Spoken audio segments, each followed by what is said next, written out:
if you do the sums, it works out about €700 a house. If you do the sums, the water has to be paid for, and it can't be a free service. We all accept that.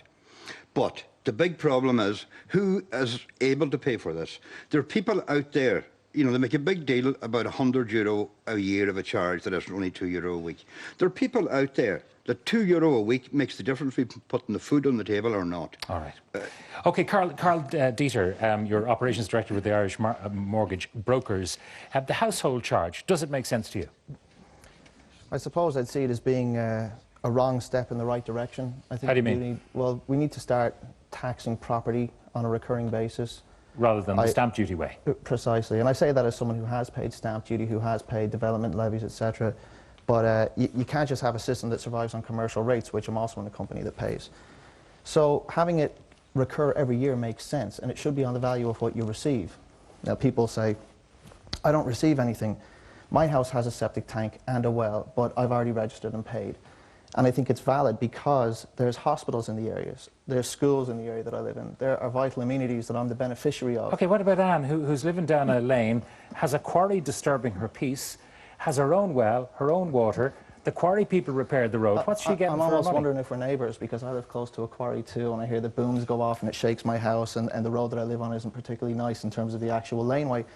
But she gave the example of saying you wouldn't walk into Dunn's and leave €100 there and walk out. The way that I see it is, if you don't believe in property tax, effectively you want to fill your basket and walk out without paying, because there's vital services that everybody is a recipient of, and they have to be funded somehow. Do you think that the €100 is a toe in the water? Let's get them used to paying, and then we can jack it up. Absolutely. Well, the psychology behind it is clear, what you have to do, and whether you agree with it or not, the rationale is that you get people to accept to paying this recurring fee, and then you raise it.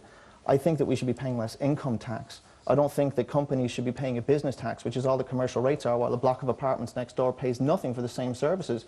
We need to balance it out and spread it wide.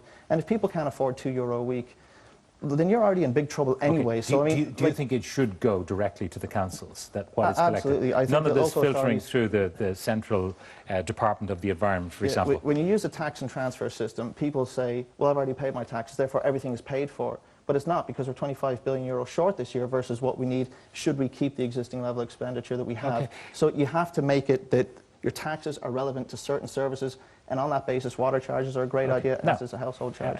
All over Europe, as we shall hear in a moment, that people pay property taxes.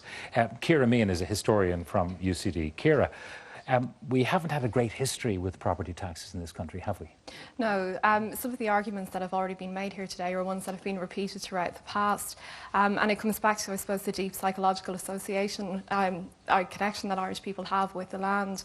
And there is that feeling, we saw it in the 1930s, for example, with the land annuities campaign, that once people have already paid for their land, the feeling that they shouldn't then have to pay for the privilege of paying taxes on it. So there were campaigns like that in the 1930s. They came up again in the 1970s. So don't forget, here, even now, people